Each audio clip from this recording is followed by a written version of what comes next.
You ask Tiger to solve. This deals with linear equations with one unknown. The final result is x equals 1. Let's solve it step by step.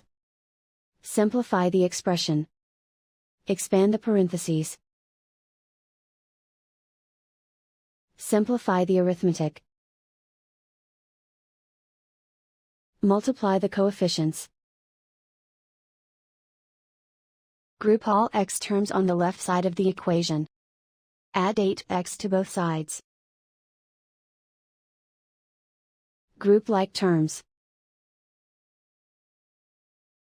Simplify the arithmetic. Group like terms. Simplify the arithmetic. Group all constants on the right side of the equation. Add 8 to both sides. Simplify the arithmetic.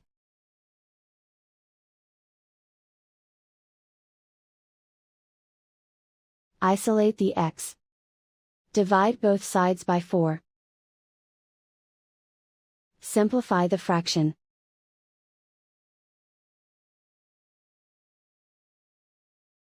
And so the final result is x equals 1.